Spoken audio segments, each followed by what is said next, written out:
संगणकापासून कृत्रिम बुद्धिमत्तेपर्यंत सर्वच तंत्रज्ञानामध्ये अनिवार्य असलेल्या सेमीकंडक्टर उत्पादनांमध्ये देशात आघाडी घेण्याची क्षमता महाराष्ट्राकडे असून त्यादृष्टीने सर्व पातळ्यांवर तयारीच सुरू असल्याची माहिती व्हेरिला स्किल इंटिग्रेटेड सोसायटीचे अध्यक्ष डॉ. सत्या गुप्ता यांनी आज दिली. सेमीकंडक्टर उत्पादन क्षेत्राला प्रोत्साहन देण्यासाठी कार्य करणाऱ्या व्हीएलएसआय सोसायटीची 39वी आंतरराष्ट्रीय परिषद आणि एम्बेडेड सिस्टीम परिषद पुण्यामध्ये भरवण्यात आली आहे. या परिषदेला देशभरातून 2500हून अधिक प्रतिनिधी उपस्थित असून तब्बल 550 विद्यार्थी यामध्ये सहभागी झाले आहे. परिषदेच्या उद्घाटन सत्रानंतर डॉ. गुप्ता यांच्यासह सोसायटीचे पदाधिकारी शैलेश परब, रणजित येवले, संजय घोरपडे यांनी पत्रकारांशी संवाद साधला.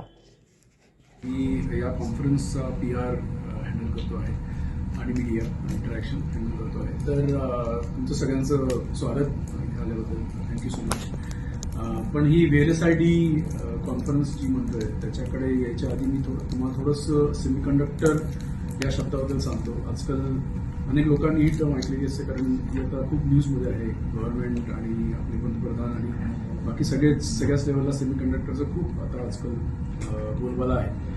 तर त्याच्याबद्दल थोडंसं सांगायचं झालं तर सामान्य माणसांना हे माहीत नसतं. त्याच्यामुळे सामान्य माणसांच्या दृष्टीने सेमीकंडक्टर म्हणजे काय किंवा चिप्स म्हणजे काय, तर आपल्याला आपल्या हातात काय आहेत, सगळ्यांच्या सेलफोन्स आहेत किंवा आपल्याला इंटरनेट माहिती असतं, आपल्याला ॲप्स माहिती असतात, सॉफ्टवेअर माहिती असतात. आपण वेगवेगळे डिव्हायसेस वापरतो, स्मार्ट TV वापरतो, कार्समध्ये बसतो, आपल्याला सॅटेलाइट्समध्ये माहिती असतात, मी म्हटल्याप्रमाणे इंटरनेट माहिती असतं. परंतु आपल्याला हे माहीत नसतं की त्याच्या सगळ्याच्या मागे चिप्स असतात. जर चिप्स नसतील तर त्यातलं काहीच काम करणार नाही. तुमचं जर सेलफोनच्या आपल्याला काय होतं की सेलफोनचा आपल्याला स्क्रीन दिसतो, ॲप्स दिसतात आणि आपण ते सगळं वापरतो. आपण day in day out Google वापरतो, Amazon वापरतो, तुम्ही इंस्टाग्राम वापरता, फेसबुक वापरता. या सगळे जे सॉफ्टवेअर टेक्नॉलॉजीज आहेत त्याच्या शेवटी मुळाशी आहेत चिप्स. तर त्या चिप्स ज्या आहेत, त्या हार्डवेअर चिप्स ज्या आहेत ते नसतील त्याच्यापैकी काही काम करणार नाही. हे सगळ्यात महत्त्वाचं आहे. त्याच्यामुळे जर चिप्स तुम्ही काम केलं नाही तर सेलफोन काम करणार नाही, आपण इंटरनेटवर जाऊ शकणार नाही, आपण Amazon, गुगल यासारख्या सर्व्हिसेस वापरू शकणार नाही. तर सगळ्यात त्याच्यामुळे सामान्य माणसांच्या दृष्टीने आपल्याला हा विचार आपल्याला पोहोचवायला पाहिजे की चिप डिझायनिंग किंवा चिप मॅन्युफॅक्चरिंग, चिप्स हा सगळ्याचा आत्मा आहे. याच्यावर सॉफ्टवेअर असतं, याच्यावर ॲप्स असतात, याच्यावर सगळे जे आपण प्रॉडक्ट्स जे आपण वापरतो त्याच्या सगळ्याच्या रूटची आहे चिप्स. तर हे एकदा आपल्याला समजून घेतलं पाहिजे. तर याच्यामध्ये आणि आता आजकाल वेगवेगळे काय म्हणतात, इंग्लिशमध्ये ज्याला बझवर्ड म्हणतो, आजकाल AI सगळ्यांनी ऐकलेलं असतं किंवा त्याच्या आधी internet of things, IoT he terminology ऐकलेली असते. आपण ॲप्स वापरतो म्हटल्याप्रमाणे. परंतु त्याच्या म्हणण्याप्रमाणे रूटमध्ये जे चिप्स आहेत त्यांनी जर काम केलं नाही तर त्यातल्यापैकी काही काम करणार नाही. कारण आपल्याला इंटरनेट वापरता येणार नाही, आपल्याला एकमेकांशी चॅट करता येणार नाही, आपल्याला एकमेकांशी फोन कॉल करता येणार नाही, सगळं जग बेसिकली ठप्प होईल जर चिप्स नसत्या. तर हे पर्स्पेक्टिव्ह असणं सामान्य माणसाच्या दृष्टीने खूप महत्त्वाचं आहे. तर आता त्याच्यामुळे VLSI किंवा सेमीकंडक्टर जी पूर्ण इंडस्ट्री आहे ही चिप्स डिझाईन करणे आणि चिप्स मॅन्युफॅक्चर करणे याच्या भोवती फिरते. तर गेले मला वाटतं 20 ते 30 वर्ष भारत देशामध्ये चिप डिझायनिंग ही इंडस्ट्री खूप मोठ्या प्रमाणात आहे. बँगलोरला मोठ्या प्रमाणात तुम्हाला माहिती असेल की अनेक कंपन्या आहेत, इंटरनॅशनल कंपन्या अनेक वर्षापासून बँगलोरमध्ये आहेत. पुण्यामध्ये गेले अनेक आता जवळजवळ डेकेड्स 20 वर्ष 15-20 वर्ष अनेक मोठमोठ्या कंपन्या पुण्यामध्ये आहेत. तर हे सगळं काम भारत देशामध्ये गेले 30 वर्ष चाललेलं आहे. मोस्टली आपण सर्व्हिसेस बेस्ड देश आपला आतापर्यंत आहे. म्हणजे त्याचा अर्थ काय की ज्या बाहेरच्या प्रॉडक्ट कंपनी असतील, तर तुम्ही काही नाव त्यातले ऐकले असेल, इंटेल सारखं नाव ऐकलं असेल, गुगल ऐकलं असेल किंवा NVIDIA यासारख्या कंपन्यांची नाव ऐकली असेल. तर ते प्रॉडक्ट ते बनवतात. आता सपोज ॲपल फॉर एक्झाम्पल, ॲपलनी आयफोन करायचा ठरवला तर ॲपलच्या आयफोनमध्ये अनेक वेगवेगळ्या प्रकारचे चिप्स असतात. त्या प्रत्येक चिपचं फंक्शन किंवा प्रत्येक चिपचं कार्य वेगवेगळं असतं. तर ते कार्य कुठल्या चिपचं कुठल्या प्रकारे घडणार आहे ते एक आर्किटेक्चर लेवलला त्यांचं ठरवलं जातं आणि नंतर ती चिप डिझाईन केली जाते. आणि मग ती चिपचं डिझाईन कम्प्लीट झालं की मग ती मॅन्युफॅक्चरिंगला पाठवली जाते आणि मग ती मॅन्युफॅक्चरिंग परत येते आणि मग ती आपल्या आयफोनमध्ये बसवण्यात येते आणि मग तो आयफोन आपल्याला शेवटी मार्केटमध्ये मिळतो. अशा प्रकारचं ते सोप्या भाषेत त्याचं स्वरूप आहे. तर त्याच्यामुळे ह्या सगळ्या ज्या इंटरनॅशनल मोठे मोठे ब्रँडच्या कंपन्या आहेत त्यांनी अनेक वर्ष गेले ऑफिसेस आपली भारतामध्ये इस्टॅब्लिश केली.